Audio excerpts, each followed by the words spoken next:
What's going on, guys? It is World of JCC. Welcome to the home of pro clubs. This is a bit of a special video today where we're going to be looking back at the history of the game mode that I love so much, and that of course is pro clubs.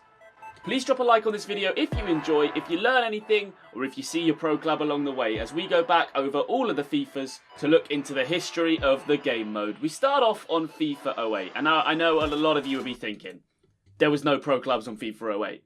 You're right, you get a cookie. If you go back to FIFA 08, you'll find the first Virtual Pro. Now, there might have been stuff before this, I'm not too sure, but in terms of FIFA 07, there wasn't. You could always create players and stuff like that, but having an actual pro, this was the first game that had it. And obviously, we're seeing some footage on screen right now. It pretty much looks the same as FIFA 18, I've got to be totally honest. There's obviously some graphic improvements, but apart from that, you can pretty much do exactly what you can do then, now, which to me is almost the theme of the video. Now, on this FIFA, there was no pro clubs specifically. What happened was you put your player into the team, and I guess it was kind of like you could do a co-op seasons, you could do maybe some offline stuff, and I'm not sure, probably a Be a Pro career mode. But what I do know is this was what paved the way for what was to come. Now, of course, the next installment was FIFA 09. No prizes for guessing that one. And interestingly enough, this is where Online Pro Clubs began. Online Pro Clubs is a game mode on FIFA which first started in FIFA 09. Still exists now in FIFA 14. The game mode allows a person to create a pro and compete in drop-in matches or online pro clubs games. Now, I never played FIFA 09 pro clubs, I'll be completely honest with you. Maybe I did, but I don't remember it. Some of the footage on screen right now is taken from my own capture card, and it's from others, of course. But you can see this is people creating a pro club back in FIFA 09. Pretty retro if you ask me. So I guess this is where pro clubs was born. This is where it all began. This is obviously the first big step in what we know today as pro clubs. And again, you had the ability to create a club and you had the ability to play in drop-in games.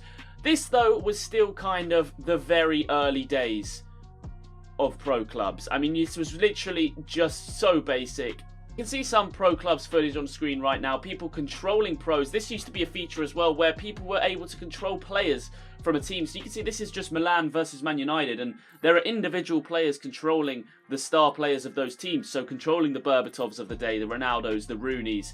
And that really is interesting. I think they should bring that back as a sort of side feature to Ultimate Team. I think that would draw a lot of attention to pro clubs in FIFA 19. Obviously not going to happen now, but maybe in the future. FIFA 10 now, and this was the big one.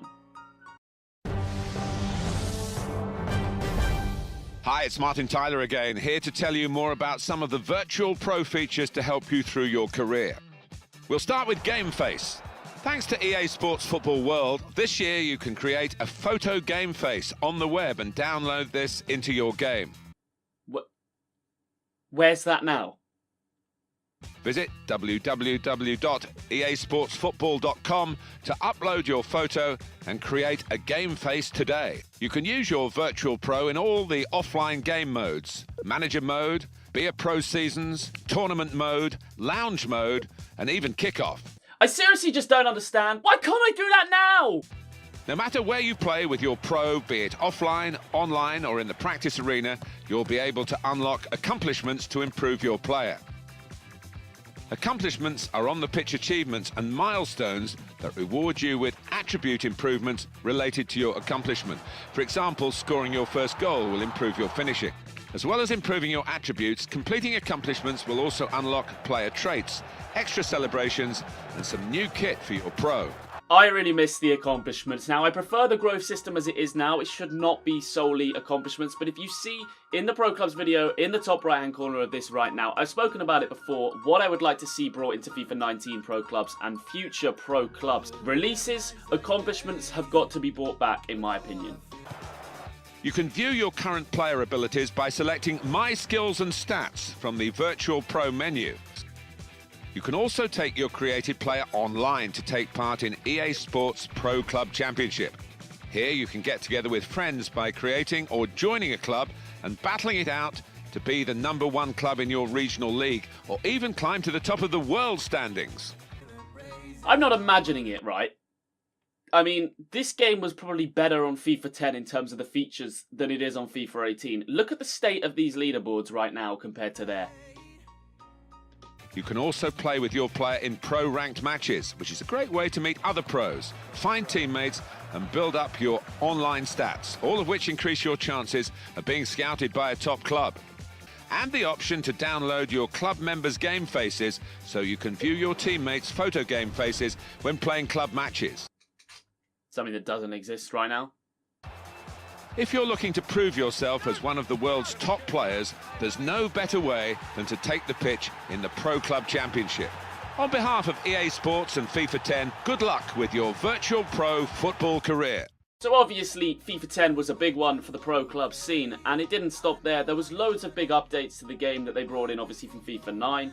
This interesting feature I found where you can create and customise your own leagues to play with your friends. Specify rules for who is allowed to join and game rules, and customise your league logo and trophy. So many of these features would be so useful in FIFA 19, and here we are on FIFA 10 without them. It's actually crazy to me, guys. They had it so right when they launched this game mode, and that's what hooked us all in. It was brilliant. FIFA 11 time now though, guys, and for me this was the big one. This is where I started to fall in love with this game mode. I played a crazy amount of pro clubs on this game with Audios, late night pro club sessions. You'll remember it if you've been a subscriber for a long time. We used to upload one video every decade back then. Now obviously someone else's footage here. They're creating the club at this point. There's no custom kits, but there is 30 stadiums, which I think remain for a very long time. Now this is somebody else's footage, guys, and the reason for that is I have, as I said, got all the equipment to go back onto my PS3 and record it. However, they have turned all the servers off. I know, guys. Let's have can we get a moment of silence, please? Can we get a serious moment of silence? All of the EA servers on FIFA have been turned off on the PlayStation 3 and the Xbox 360, the old console, so I couldn't get and actually access my pro online, which was a little bit disappointing because I would still be in a lot of those clubs, you know, that I had the good records in, and I could have gone back and looked at it. But obviously Xblog 360, the hero that we never knew we needed, has provided us with some great footage of the game. And I actually believe that this FIFA was the birthplace of the VFL. They came around in March 2012, around that sort of time. The VFL is, of course, one of the biggest competitive pro clubs leagues, and they have been around since 2012. And have a look at this, by the way. There was obviously glitches in FIFA 11. You can see the unit, Cutsy himself, playing pro clubs all the way back then under a different name. Yes, it's Fraser number 5! I've wanted to do that for 20 minutes.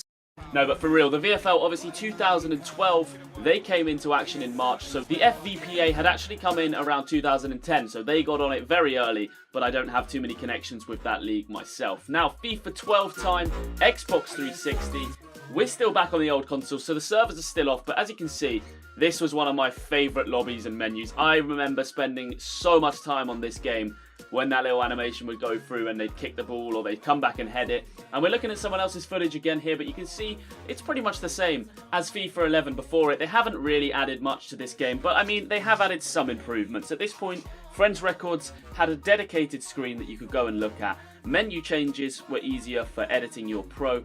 Small players had been made a little bit less quick because if you remember back on FIFA 11, small players were just the hardest thing to mark in the world. They just had 100 sprint speed. It was ridiculous. And they had improved the accomplishment system, adding to the already existing one, but just making some more long-term ones that were harder to unlock, which was brilliant. We all love to see that. And really in this FIFA, some big YouTubers started to take notice of the game mode. FIFA 12, this is your boy KSL GDBT. I'm just going to tell it straight away. Clubs and pro ranked matches or anything virtual pro, it's broken. In this game, it's broken. Still is. But I remember playing this game and watching KSI's videos, other people as well, Rossi HD, there were some loads of YouTubers that were out there just making great content on pro clubs, and it was great to see, and it kind of inspired me to get into it. Drop-ins were 11 man, it was a simpler time.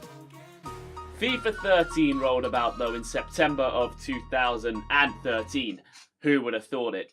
And with FIFA 13 to pro clubs, the big thing I guess was the EASFC catalogue. The catalogue we know today, obviously when you click the right bumper or the right analog on PlayStation 4, you can buy boots, kits, anything really. Boosts for your pro as well, I believe, were included back then for online as well as offline, because obviously your pro was the same across both. But I mean, not much was added. The game was still Very fun though. This catalogue really did help change the game and obviously helped change Ultimate Team a lot with the boosts and rewards as well as career mode. But it was good, I still enjoyed it. Hey guys, your boy Solid GDBT, and it is time. Me, AA9 Skills, Nepenthes, and Calfreezy decided to join forces to get into Division 1 in pro clubs. KSI and the lads were back making pro clubs videos. AA9 Skills, Calfreezy, Nepenthes, all these guys jumping on it, and it really inspired me to kind of upload pro clubs content, and obviously we did so. You're seeing our records on screen right now from some of our old videos. A lot of them have been deleted thanks to YouTube's stupid copyright laws a few years ago, but the ones that did last, you're seeing clips from right now.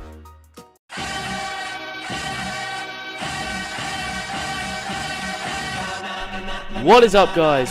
Yeah, we're not doing that. We are not listening to 2013 JCC. We're going to stick in the present, but just reminisce, looking back at the 11-2 record there. And obviously this is someone else's club because I didn't have this footage.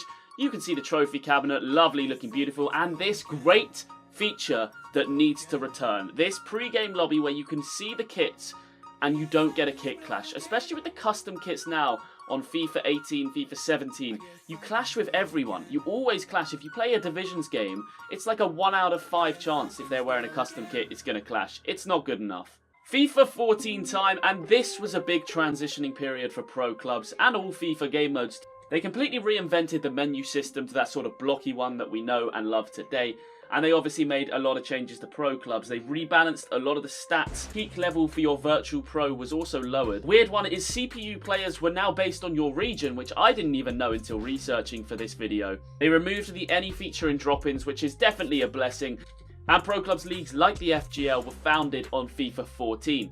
There's also a description in the updates of this FIFA saying that the leaderboards were based on 11-man team, by which you could kind of search through those teams rather than the low-man teams who play like 75,000 games and score like 6-goal leaderboards. And more YouTubers making great content, including Bruce Lee, who was one of the first, I think if not the first, to upload a VFL episode and series. The man, the pioneer himself. FIFA 15 time. It's time to basically change nothing. You could now scout in the leaderboards, penalty and free kick animations were added, and you could remain in the match lobby after the game and go into another one. Now Mini Minter, the Sidemen, loads of other big YouTubers piling on this pro club scene, making videos kind of late in the FIFA cycle. You know, Ultimate Team was still all of the hype. But something shocking on this FIFA 15 was of course that they removed pro clubs from the old consoles. So pro clubs was not on the Xbox 360 or the PlayStation 3, which is a bit of a shame. FIFA 15 was kind of the spawning point of more YouTubers like Rixie jumping on with his best goalkeeper builds, and of course, our DEG series. You have to remember our DEG series if you're a subscriber to this channel. Moving forward into FIFA 16, Jordan Henderson making his cover debut, the first of many. Jesus. And there really wasn't that many updates to FIFA 16 Pro Clubs. They kind of just copy and pasted from FIFA 15, as we're very used to, of course. Again, there were more YouTuber series, and I do have fond memories of this FIFA. This is where I started my VFL career, and I really enjoyed it. I obviously started with VFL Derby. It was a great time to be a Pro Clubs fan. There was a lot of content coming out from a lot of YouTubers. And of course, we had another race to Division 1 series. But really, some cosmetic changes to the game. Some little new features added, but nothing massive. FIFA 17 time though, guys. And actually, I thought they added a little bit compared to FIFA 18. It was the spawning point of custom kits and badges, and I think that's a big step in the right direction for pro clubs. It seemed like the game developers had listened to us and had given us a more hands-on approach to managing our own pro clubs. We would have wanted this for years, and we finally got it. It is a bit basic, guys. Obviously, we're looking at the same system in FIFA 18. Hopefully, it gets changed for FIFA 19, but it was a big step in the right direction. Traits and the growth system were also revitalized, which was nice to see. We had a Pro Club series. The VPG was found on FIFA 17, which was actually a lot later than I expected. Their growth has been very, very good to see. FIFA 18 time though, guys. We're back in the present. Now, obviously, they added a few changes like the match lobby, the ability to select roles. Play styles was brought in so you could change your pro in the lobby, which was definitely a good feature. The skill tree slightly amended.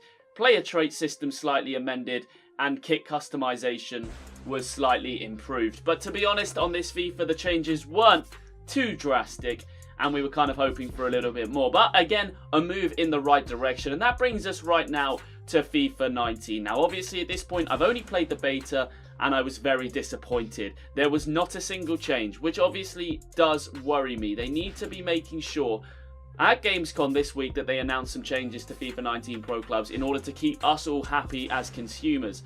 Hopefully they do that, guys. I'm going to be bringing out videos on all the latest updates and news to do with Gamescom. So make sure you're subscribed to this channel to see all of the latest Pro Clubs updates. Guys, that's a brief history of Pro Clubs. I hope you enjoyed this video.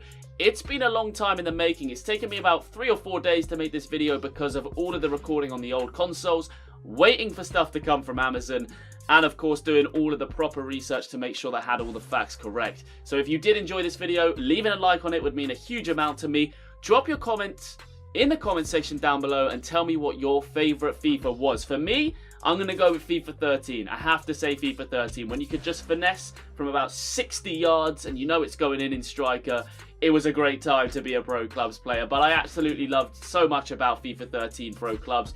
It gave me my start on YouTube, and I will always be grateful for that. Thank you for watching, guys. Nearly 43,000 subscribers. I will see you guys all next time, and have a great day. When I'm with you, it feels like home.